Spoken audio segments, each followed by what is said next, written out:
नेता अमित श्रीवास्तव जी साथ में हैं। मोतिहारी विधानसभा से इन्होंने भी अपनी दावेदारी ठोकी है, चुनाव लड़ना चाहते हैं। परिचय इनका तो बिजनेसमैन के तौर पे था। जानेंगे इनसे। सबसे पहला सवाल ही है कि राजनीति में क्यों? अब तो बिजनेसमैन के तौर पे अच्छा खासा आपका नाम है, बिजनेस भी आपका अच्छा चल रहा था, राजनीति में क्यों आना चाहते हैं? निश्चित तौर पे बिजनेस अच्छा चल रहा है, पर जब सेवा का भाव हो और वो व्यापक हो जाए, मतलब आपका दृष्टिकोण व्यापक हो जाए, तो आपको निश्चित तौर पे एक मंच की आवश्यकता हो जाती है। जब तक आपको मंच नहीं मिलेगा तब तक आप सिस्टम का हिस्सा नहीं हो सकते, और वही हिस्सा मुझे चाहिए ताकि मैं अपने जो सेवा भाव है उसको व्यापक तरीके से ज्यादा लोगों तक पहुंचा सकूं। सिस्टम में आना चाहते हैं, जन स्वराज ही क्यों? बहुत सारी पार्टियां हैं, भाजपा है, जदयू है, राजद है, कांग्रेस है, जन स्वराज को ही आपने क्यों चुना?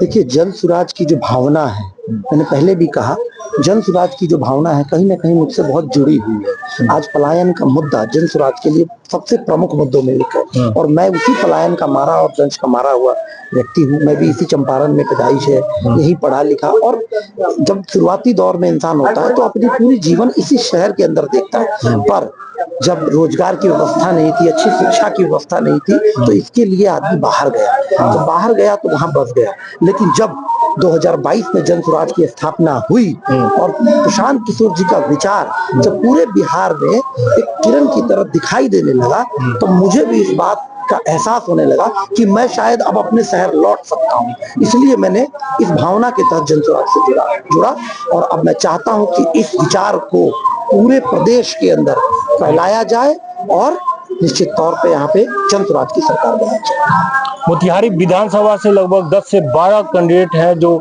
चुनाव लड़ने की इच्छुक है, चुनाव लड़ना चाहते हैं। अपने आप को कहाँ पाते हैं इस रेस में, टिकट के रेस में? मोतिहारी विधानसभा से क्या मौका देने जा रही है जन स्वराज? आपको कितना कॉन्फिडेंस है आपके अंदर? देखिए, जन स्वराज की यही खूबसूरती, आपने थोड़ी देर पहले देखा कि सारे प्रत्याशी एक ही मंच पर थे, एक ही मंच की लाइन में बैठे थे, और कहीं ना कहीं मैं एक आज व्यवस्थापक के रूप में उन सभी का स्वागत भी कर रहा था। कोई रेस नहीं है, रेस केवल बिहार की व्यवस्था की परिवर्तन की है। सारे प्रत्याशियों की मंशा एक ही है, हम लोगों को प्रशांत जी की कंधों को मजबूत करना है।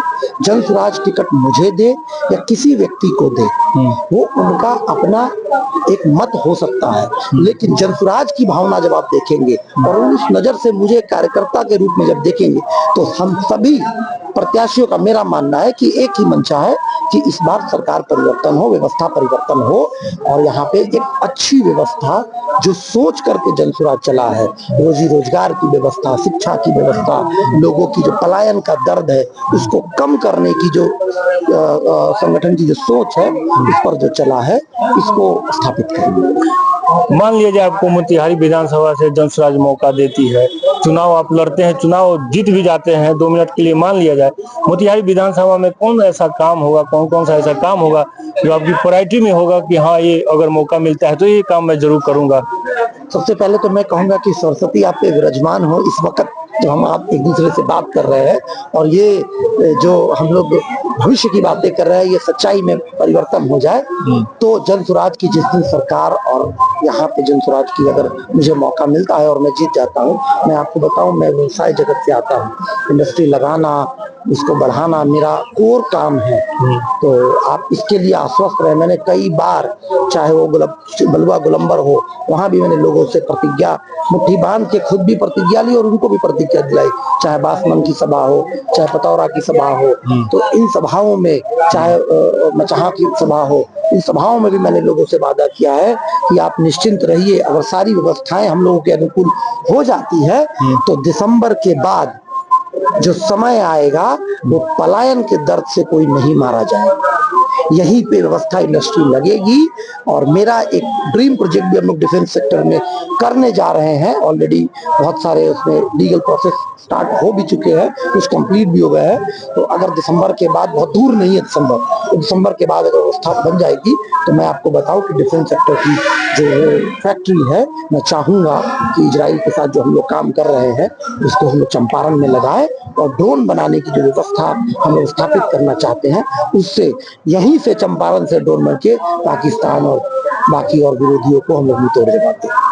बिजनेसमैन है, कई फैक्ट्रियां इनकी चलती है और वादा कर रहे हैं और मोतिहारी से इनको मौका मिल जाए, चुनाव जीत जाएंगे तो फैक्ट्रियां लगाने का काम करेंगे। फैक्ट्री लगाना, रोजगार देना इनकी प्रायोरिटी होगी, प्रथम प्राथमिकता इनकी होगी कि यहीं पे युवाओं को रोजगार मिले। कई सारी फैक्ट्रियां लगाने का इनका सपना है। देखना यह है कि क्या प्रशांत किशोर जन स्वराज इनको मौका देती है और क्या मोतिहारी विधानसभा की जनता इनको मौका देती है। अंतिम सवाल है मेरा, बिजनेस करना ज्यादा आसान है या राजनीति करना? आसान कुछ भी नहीं और मुश्किल कुछ भी नहीं है। एक इंसान ही ऐसा इस पूरी धरती पे व्यक्ति है, चीज है, जो किसी भी चीज को वो प्राप्त कर सकता है। केवल दृढ़ संकल्पता की आवश्यकता है, ईमानदारी से काम करने की सोच की आवश्यकता है। आपसे कोई ऐसी दुनिया में मंजिल नहीं है जिसको आप प्राप्त नहीं कर सकते। चलिए, हमसे बात करने के लिए बहुत बहुत धन्यवाद।